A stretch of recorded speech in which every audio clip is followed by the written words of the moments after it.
The California Department of Water Resources, DWR, has been adjusting outflows from Lake Oroville over the past month due to a constant stream of stormy weather creating heavier inflows than usual.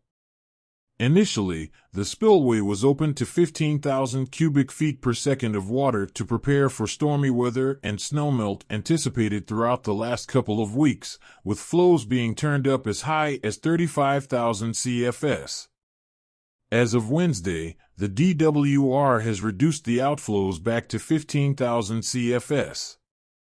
DWR spokeswoman Raquel Borrello said flows will likely remain at this level through Thursday. DWR plans to hold releases at this level into Thursday, however, that is subject to change based on weather or flood conservation guidelines set by the U.S. Army Corps of Engineers, Borrello said. The department is closely monitoring lake inflow levels to optimize storage for flood protection while allowing for carryover storage into next year. This is the second time the new spillway, which was rebuilt in 2018 after the 2017 failure, has been used, with the first time being in April 2019 when the department used it to relieve the lake at 25,000 CFS.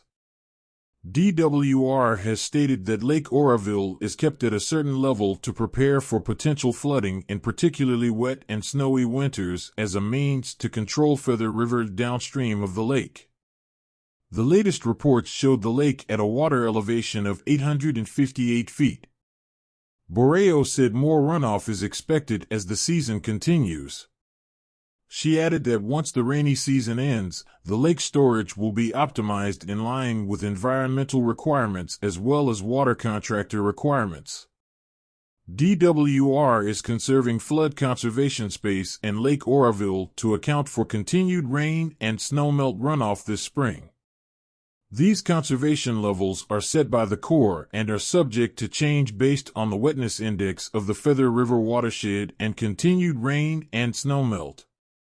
DWR is conserving flood conservation space in Lake Oroville to account for continued rain and snowmelt runoff this spring, Borrello said. These conservation levels are set by the U.S. Army Corps of Engineers and are subject to change based on the wetness index of the Feather River watershed and continued rain and snowmelt. The spillway was rebuilt to the highest engineering and safety standards and is functioning as designed, according to Borrello. Outflows from Lake Oroville and the main spillway have been performed as expected for flood control conservation, as required by the U.S. Army Corps of Engineers. The importance of managing water levels in Lake Oroville cannot be overemphasized, especially as the rainy season continues. Monitoring and adjusting outflows to optimize storage for flood protection while allowing for carryover storage into the next year is crucial for the safety of the Feather River watershed downstream of the lake. While it is subject to change based on weather or flood conservation guidelines, DWR's efforts to conserve flood conservation space in Lake Oroville will ensure that the water levels remain within safe limits.